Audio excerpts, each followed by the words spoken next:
வணக்கம். நான் சைதை மீனா. இன்னைக்கு நம்ம ஒரு எம்ஜிஆர் பாட்டு தான் பார்க்க போறோம். என்ன பாட்டுன்னு பாத்தீங்கன்னா, அன்பேவா படத்துல புதிய வானம் புதிய பூமி எங்கும் பனிமழை பொழிகிறது அந்த பாட்டு. வாலி எழுதி எம்எஸ்வி இசையமைச்சு டிஎம்எஸ் பாடின பாட்டு. 1966 வந்தது. எம்ஜிஆர், சரோஜாதேவி, நாகேஷ், மனோரமா எல்லாரும் நடிச்சிருப்பாங்க. இந்த பாட்டு இப்ப நம்ம நிறைய வீடியோக்கள் பாக்குறோம். வெளி மாநிலங்கள் மட்டுமே இப்ப வச்சுக்குவோம். வெளி நாடுங்கிறது அப்புறம் பார்க்கலாம். நம்ம நாட்டிலேயே நிறைய இடங்கள் இருக்கு பாக்குறதுக்கு. இப்ப இந்த குழு மணாலி இந்த மாதிரி இடங்கள் எல்லாம் ரொம்ப விரும்பி நம்ம பார்த்திருக்கோம். வீடியோக்கள்ல எல்லாரும் போய் பார்த்து படம் எடுத்து போட்டிருக்கிறாங்க, வீடியோ எடுத்து போட்டிருக்காங்க, பாக்குறோம். ஆனா நல்லா யோசனை பண்ணி பாருங்க, 60 வருஷத்துக்கு முன்னாடியே எம்ஜிஆர் அந்த வேலையை செஞ்சிருக்கார். அங்கே போய் ஹிமாச்சல் பிரதேசத்துல சிம்லால போய் இந்த பாட்டை எடுத்திருக்கிறாங்க. எப்படி வரும்னு கேட்டீங்கன்னா, அவருடைய அந்த கட்சி சார்ந்த நிறங்கள், அப்புறம் அந்த கட்சி சார்ந்த சின்னம், அவர் எப்பவுமே ஒரு பாட்டுல நடிக்கும் போது குழந்தைகளை சேர்த்து அதுகளை கொஞ்சிக்கிட்டு பாடுற அந்த ஒரு இது எல்லாத்தையுமே அந்த ஒரு பாட்டுல கொண்டு வந்திருப்பார். மக்கள் கூட்டத்துக்கு நடுவுல அவர் உற்சாகமா ஓடி ஆடி பாடுறத பார்க்கும் போது நமக்குமே அதே மாதிரி ஆடத்தோணும் பாடத்தோணும். அது மாதிரி அந்த பாட்டு எடுத்ததுமே 2 பேர் ஸ்கேட்டிங் பண்ணிட்டு வர மாதிரி ஆரம்பிக்கும். அப்புறம் பாத்தீங்கன்னா 2 தம்பதிகள் பெஞ்ச்ல உட்கார்ந்து இருப்பாங்க. இவர் போய் 2 பேரையும் அரவணைச்சு 2 வரி பாடிட்டு போவாரு. போனதும் அந்த பெண்மணி உண்மையான வெட்கத்தோடு கைகளை வச்சு முகத்தை மறைச்சுக்கிற அந்த சீனை எல்லாமே ரொம்ப ரியலா இருக்கும் அதெல்லாமே. அப்புறம் அந்த குழந்தைகளை விட மாட்டார், ஸ்கூலுக்கு போற குழந்தைங்களை பிடிச்சு பாடுறது, அடேங்க அப்பா, அவர் விருப்பம் இல்ல அந்த ஒரு பாட்டுலயே வந்திருக்கங்க.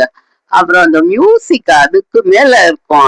அப்படி அது ஒரு டோலி தூக்கிட்டு போறவங்க ஒரு சவுண்டு கொடுப்பாங்க.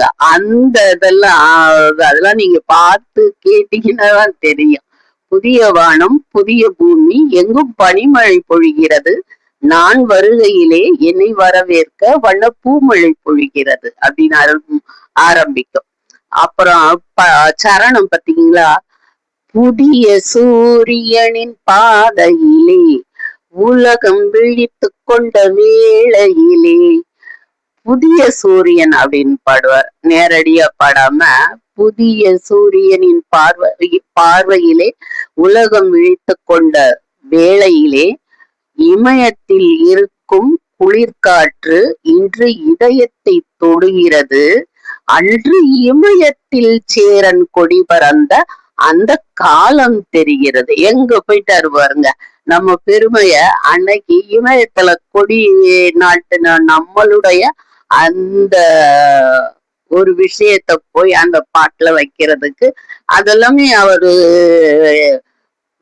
அவர் பார்த்து ஓகே சொன்ன மாதிரியான ஒரு விஷயங்கள் தான் இருக்கும். பாடலாசிரியர் எழுதியிருப்பாரு, ஆனா இவர் சொல்லி இது மாதிரிலாம் இருக்கணும் அப்படின்னு சொல்லி தான் நடக்கும். அதெல்லாம் அந்த காலத்துல எம்ஜிஆர் கிட்ட இந்த பாடல்லாம் அந்த அளவுக்கு வெற்றி பெற்றதுக்கு எம்ஜிஆரும் ஒரு காரணம். எம்ஜிஆர் ஒரு காரணம் இல்ல, பல காரணம். அவருடைய அந்த நடிப்பு அதெல்லாமே தான் காரணம். அடுத்த சரணத்துல 2 குழந்தைகளை தூக்கிக்கிடுவாரு. 2 குழந்தைகளை தூக்கிக்கிட்டு, பிள்ளை கூட்டங்களை பார்க்கையிலே பிஞ்சு மொழிகளை கேட்கையிலே நல்லவரெல்லாம் நலம் பெறுவார் என்ற நம்பிக்கை பிறக்கின்றது, இவர் வர வேண்டும் புகழ் பெற வேண்டும் என்று ஆசை துடிக்கின்றது, என்று ஆசை துடிக்கின்றது. எப்படின்னு பாத்தீங்களா, அந்த குழந்தைகள் பின்னால வரணுமா, அவர் வழியில வரணும் அப்படின்னு அவர் அப்பவே சொல்லிட்டு போயிருக்காரு இல்லைங்களா? சரி, அடுத்த சரணத்தை பார்ப்போமா? எந்த நாடு என்ற கேள்வி இல்லை, என்ன ஜாதி என்ற பேதம் இல்லை.